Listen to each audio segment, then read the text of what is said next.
On April 6, 2026, Fox News broke a detailed story built on multiple high-level sources that most people covering this war completely missed at the time, because it happened quietly, buried in the middle of a completely different story that dominated the headlines that day instead.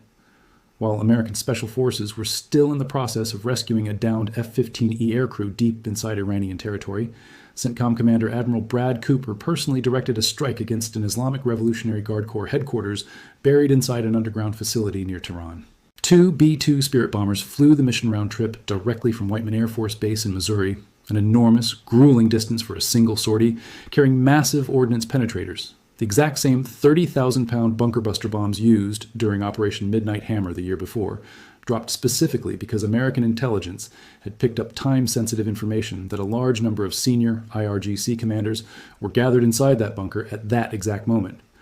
According to a senior American defense official who spoke directly to Fox News, the headquarters was obliterated entirely, with no ambiguity left in how that specific result was described. A senior military source summed up the entire operation in 4 blunt words: "We delivered the heat," a phrase that stuck with defense reporters covering this conflict closely ever since it was first reported. So let's actually walk through what that strike really proved, why it landed at such a specific and dangerous moment in the middle of an active rescue operation, why the exact same weapon had already been tested once before under very different circumstances, and why the story of Iran's underground weapons network has turned out to be a lot more complicated than either side's own propaganda would have you believe. There's also a broader context worth establishing before diving into the mechanics of that specific strike, because this entire underground war has been building for well over a year at this point,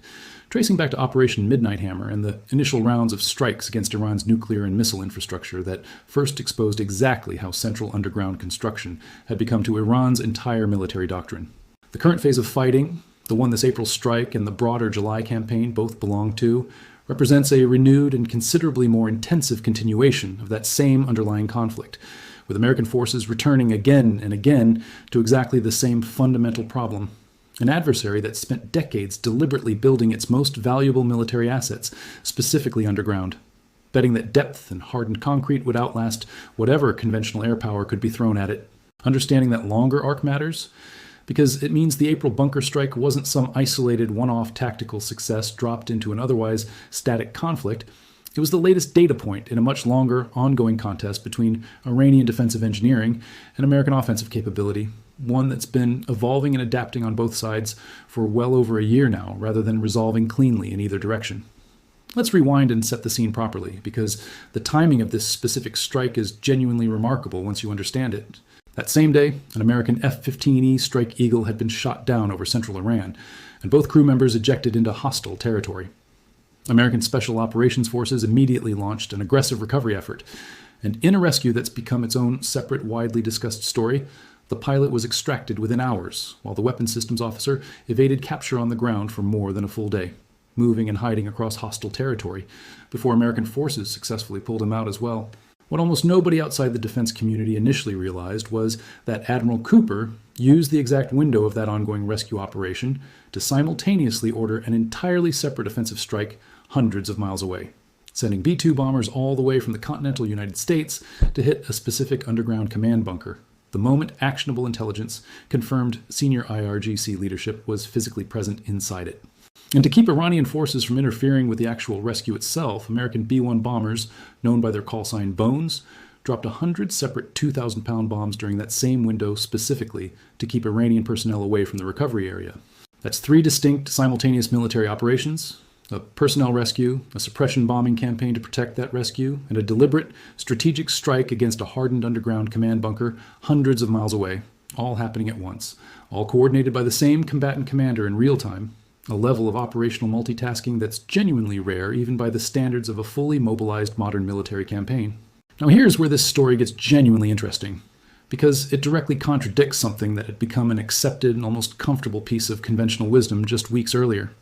Back in late May, CNN published a detailed investigation built around satellite imagery that told a very different story about Iran's underground missile network, one that suggested American and Israeli bombing had real, meaningful limits. That reporting showed Iran had managed to reopen 50 out of 69 tunnel entrances across 18 separate underground missile facilities that had been struck during the earlier phases of this war. using nothing more sophisticated than bulldozers, front-end loaders, and dump trucks to clear rubble and repave roads that had been cratered by American and Israeli bombs. Experts interviewed for that story were fairly blunt about what it meant, with one missile specialist from the University of Hamburg telling CNN that Iran had spent 20 years preparing for exactly this kind of war, and was, in his words, very prepared. Another researcher from the James Martin Center for Nonproliferation Studies pointed out that Iran could keep launching missiles as long as it retained launchers and crews, even if its actual production capacity had been fully halted, because the stockpile itself, believed to be somewhere around 1,000 missiles stored deep underground, had largely gone untouched by strikes that were only ever really capable of hitting tunnel entrances and access roads rather than the buried chambers themselves. That May reporting genuinely mattered, and it spread widely at the time because it painted a picture of a bombing campaign running into real physical limits, sophisticated, expensive American and Israeli munitions, doing serious damage to the surface infrastructure while the actual missile stockpiles sat protected under hundreds of meters of solid rock, essentially untouched. It's the kind of finding that tends to spread quickly precisely because it's counterintuitive and a little unsettling. The idea that all that firepower, all that precision targeting, could be reduced to a battle over who owns more bulldozers. And for a while, that was genuinely the dominant narrative around Iran's underground arsenal, a resilient, deeply buried stockpile that simple road repair and basic construction equipment could restore faster than anyone expected. Before going further into how the April strike on that Tehran bunker actually fits against that picture, it's worth pausing here. Because if this kind of careful comparison between two seemingly contradictory pieces of real reporting is useful to you, drop a like on this one and subscribe. Since understanding this story properly means holding both halves of it together rather than just picking whichever one confirms what you already expected to hear. So how do you actually reconcile a story about Iran successfully digging its way back into hardened missile storage with a completely separate story about a U.S. strike successfully obliterating an underground IRGC headquarters just weeks earlier? The answer comes down to understanding that these were never the same category of target in the first place, and that distinction is really the whole key to this entire story. The facilities CNN's satellite imagery focused on were missile storage tunnels, deep, hardened chambers specifically built to shelter a stockpile of already built weapons from exactly the kind of strikes being used against them, with only their entrances, access roads, and immediate surrounding infrastructure actually vulnerable to conventional bombing. Simple engineering logic explains why those specific sites proved resilient. A bomb that craters a tunnel mouth can be repaired with a bulldozer in days, but it doesn't touch whatever survived deep inside that tunnel behind hundreds of meters of solid rock. The Tehran facility hit in April was something categorically different, an active command and control headquarters, a bunker built for people to work inside and coordinate operations from, not simply a storage vault for finished missiles sitting untouched until needed. And the weapon used against it wasn't a standard bunker buster aimed at an entrance, it was a full massive ordnance penetrator. A 30,000-pound weapon specifically designed to punch through the kind of depth and hardened construction that a facility built to shelter senior commanders, rather than simply store inert missile stock, would need to survive. That distinction matters enormously for understanding what this strike actually proved and what it didn't. It didn't prove that Iran's entire underground missile arsenal has become vulnerable to American strikes. The tunnel reopening story from May remains just as true today as it was when CNN first reported it, and Iran still likely retains a substantial stockpile of missiles sitting deep underground, largely beyond the reach of anything short of a sustained, repeated bombing. Campaign using the heaviest ordnance in the American arsenal. What it did prove is something narrower, but genuinely significant in its own right, that when American intelligence gets a precise, real-time location on a hardened, high-value target, even when buried specifically to survive exactly this kind of attack, the United States retains the capability to reach it, strike it, and by every account currently available, destroy it completely, all within the same operational window as an entirely separate, simultaneous rescue mission unfolding hundreds of miles away. There's also a specific piece of the Operation Midnight Hammer precedent worth understanding here, because the April strike wasn't the first time this exact weapon and this exact tactic had been used against a deeply buried Iranian target. Roughly a year earlier, 6 B-2 bombers struck a separate underground enrichment facility, with each aircraft dropping 6 massive ordnance penetrators against the same aim points on that facility's 2 main ventilation shafts. A sequenced strike where the first weapons blew away the reinforced concrete covers protecting the shafts, and the follow-on weapons then punched down through the newly exposed openings to reach the chambers below. That operation marked the first time this specific bunker buster had ever been used in actual combat, and it took roughly 15 years of planning and technical development before American planners were confident enough in the weapon's real-world performance against a target buried that deep to actually commit to the mission. The fact that the exact same weapon, delivered by the exact same aircraft, was back in active use against Iran just months later tells you something important, that whatever uncertainty may have existed about this specific bunker buster's effectiveness before Operation Midnight Hammer had been thoroughly resolved by the time Admiral Cooper made the call to strike that Tehran command bunker, turning what had once been an unproven 15 years in the making capability into something American commanders could now call on with genuine, demonstrated confidence in the middle of an active, fast-moving rescue operation. Let's talk about the broader pattern this fits into, because that April strike wasn't an isolated event. It was part of a sustained campaign that's continued escalating in the months since. By mid-July, CENTCOM had extended its nightly strike operations against Iran for 7 consecutive nights, with official statements specifically confirming that American forces were hitting surveillance sites, military logistics infrastructure, underground weapons storage, and maritime capabilities using a combination of fighter aircraft, drones, and warships. That specific phrase, underground weapons storage, showing up repeatedly in official CENTCOM statements throughout July, tells you the American military never actually accepted the idea that Iran's underground network was simply too hardened to keep targeting. It kept returning to exactly those facilities night after night, treating the May tunnel reopening story less as proof of failure and more as confirmation of exactly where continued pressure needed to be applied. There's also a genuinely important detail buried inside that same July strike wave worth understanding, because it shows the campaign wasn't limited to missile storage alone.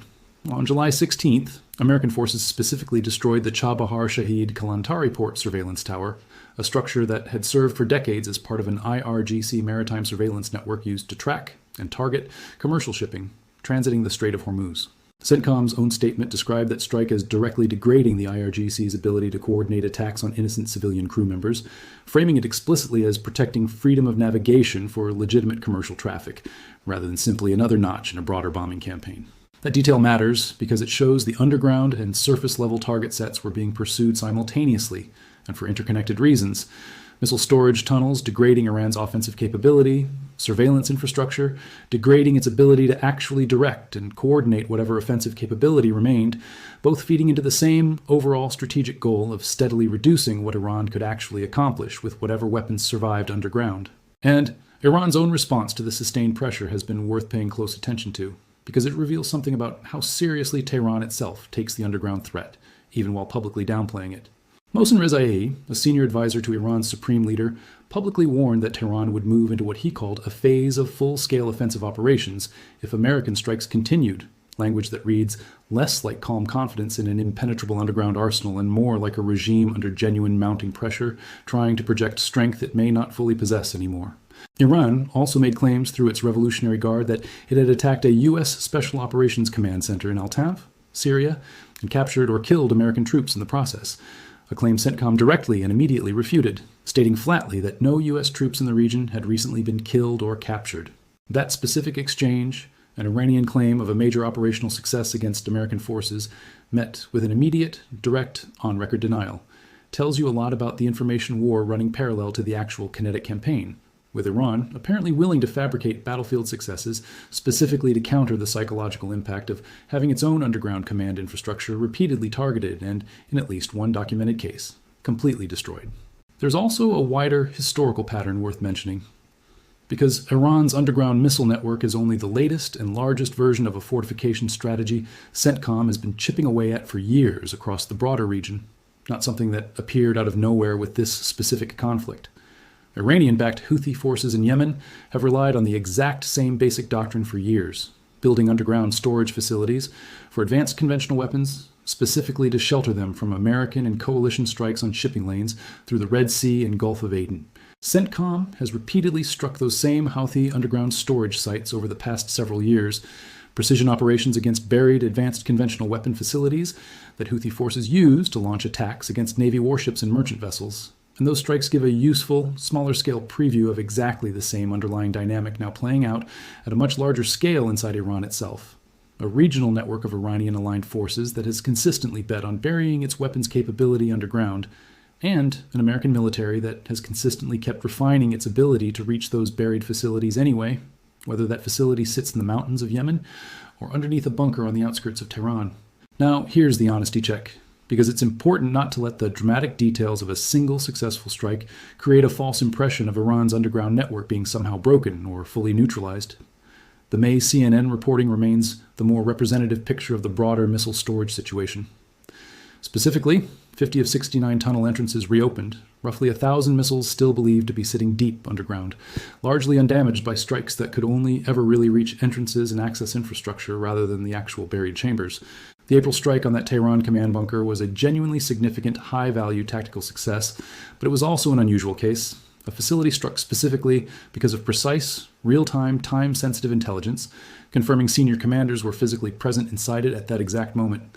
Not a demonstration that every hardened underground facility across Iran has become similarly vulnerable to the same kind of strike on demand. Precision strikes against confirmed high-value personnel targets and sustained degradation of a dispersed, deliberately hardened missile storage network are two fundamentally different military problems, requiring entirely different tools and entirely different kinds of intelligence, and conflating a single dramatic success in the first category with a broader victory in the second would be a genuine misreading of what actually happened here. That distinction is really the whole point worth understanding about how this entire underground war has actually unfolded. Iran built its missile storage network specifically to survive exactly the kind of bombing campaign it's now facing, dispersing stockpiles across dozens of separate hardened sites, specifically so no single strike, or even a sustained campaign of strikes against entrances and access roads, could eliminate the whole arsenal at once. That defensive doctrine has, by the available evidence, largely worked as designed for the missile stockpile itself. But that same doctrine was never going to fully protect command and control infrastructure the same way, because commanders,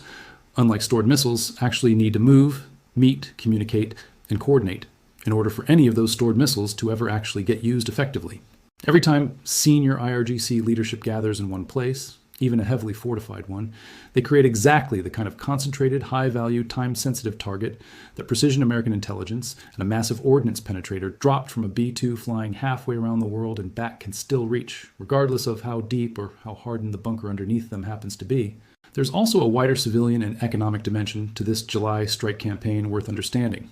because CENTCOM's nightly operations weren't limited purely to military targets,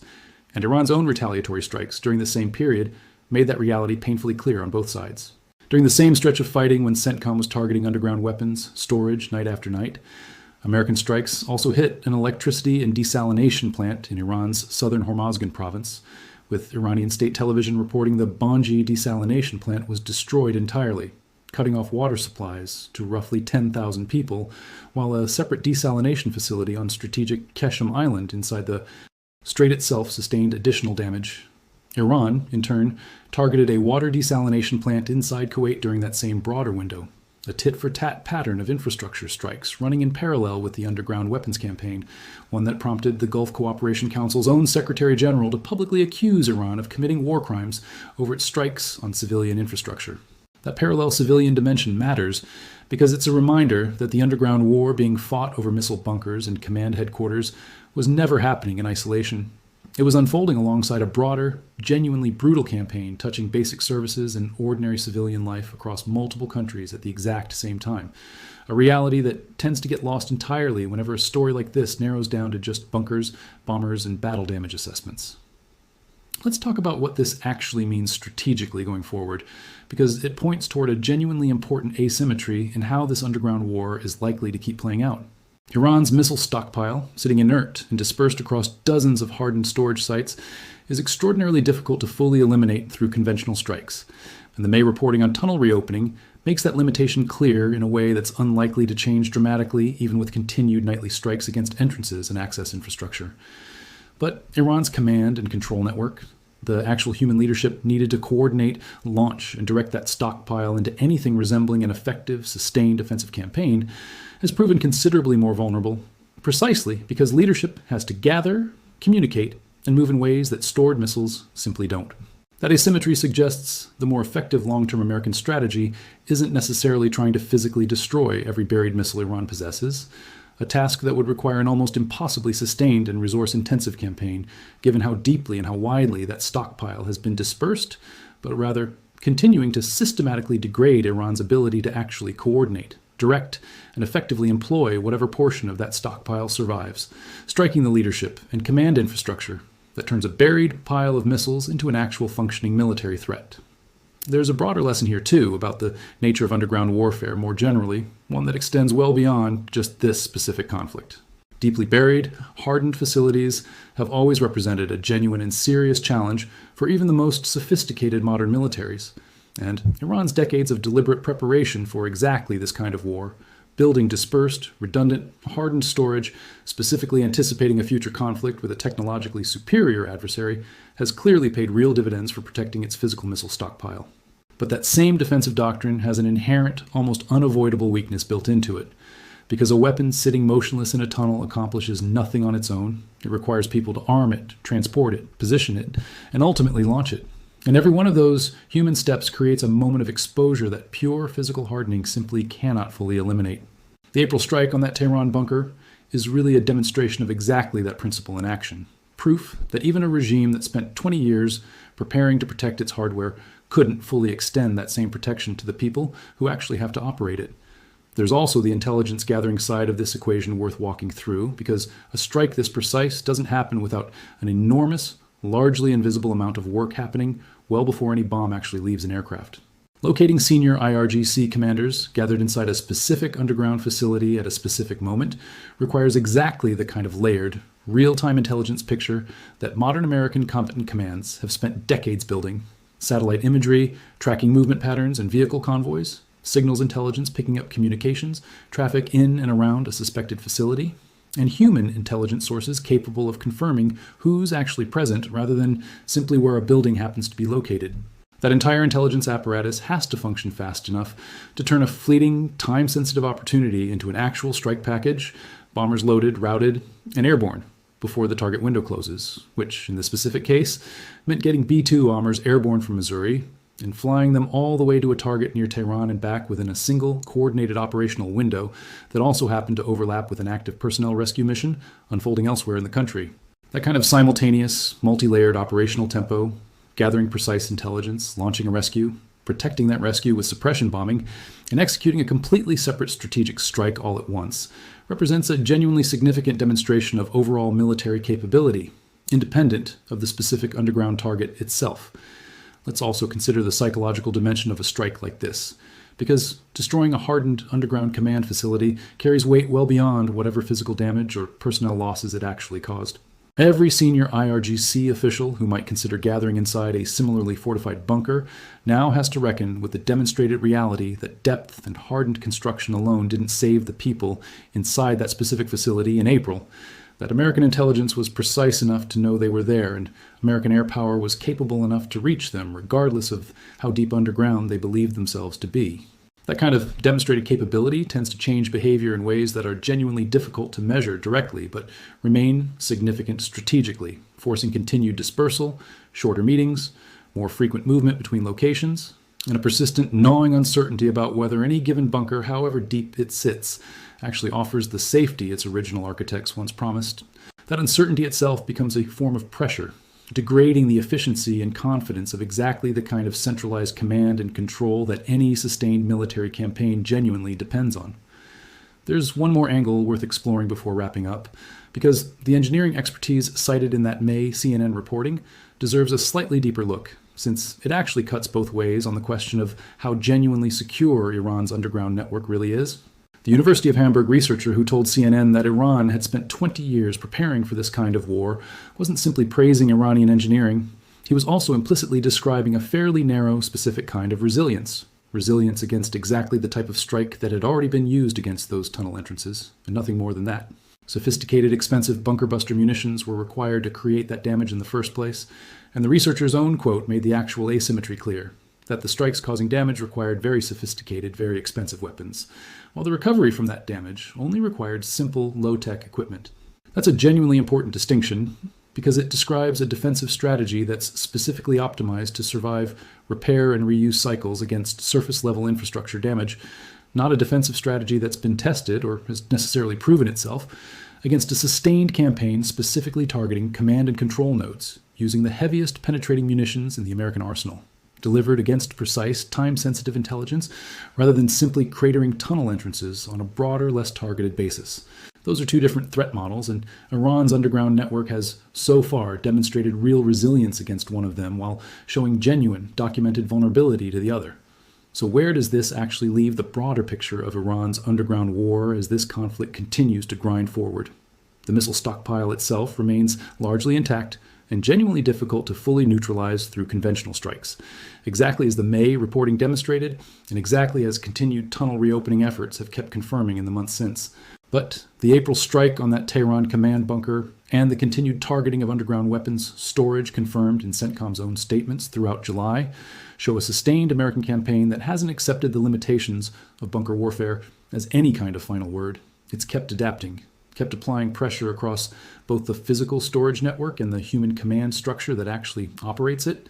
looking for exactly the kind of precise, time-sensitive opportunities that turned one specific underground headquarters into rubble during the same operational window as an entirely separate rescue mission unfolding elsewhere in the country. That combination, patient, sustained pressure against a stockpile that can't be quickly eliminated, paired with precise, opportunistic strikes against the leadership required to actually use it, is probably the most accurate way to understand where the specific front of the war genuinely stands right now. Neither a story of complete American failure against Iran's underground defenses, nor a story of that underground network being fully broken, but something considerably more layered and more honest than either extreme. What happens next on this specific front probably depends on exactly the kind of intelligence and timing that made the April strike possible in the first place. Whether American and Allied intelligence networks continue generating the kind of precise, real-time targeting data needed to catch senior Iranian commanders gathered in a single location again,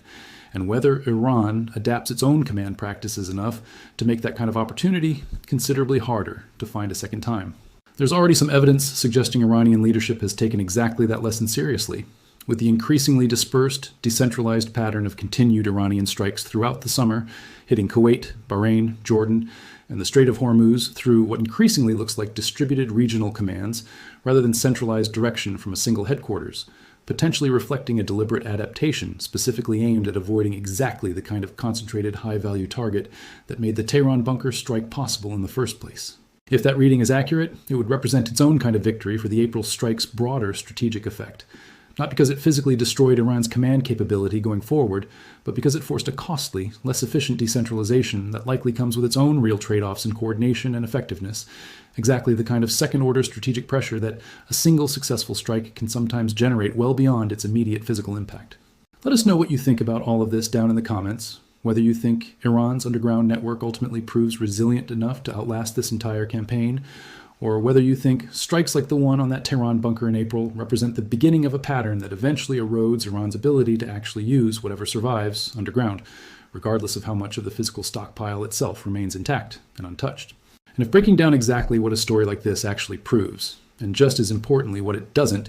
is the kind of grounded, careful analysis you want more of, go ahead and subscribe and share this with anyone who's been trying to make sense of how deep, hardened, and genuinely well-prepared defenses can still fail at the exact moment it matters most,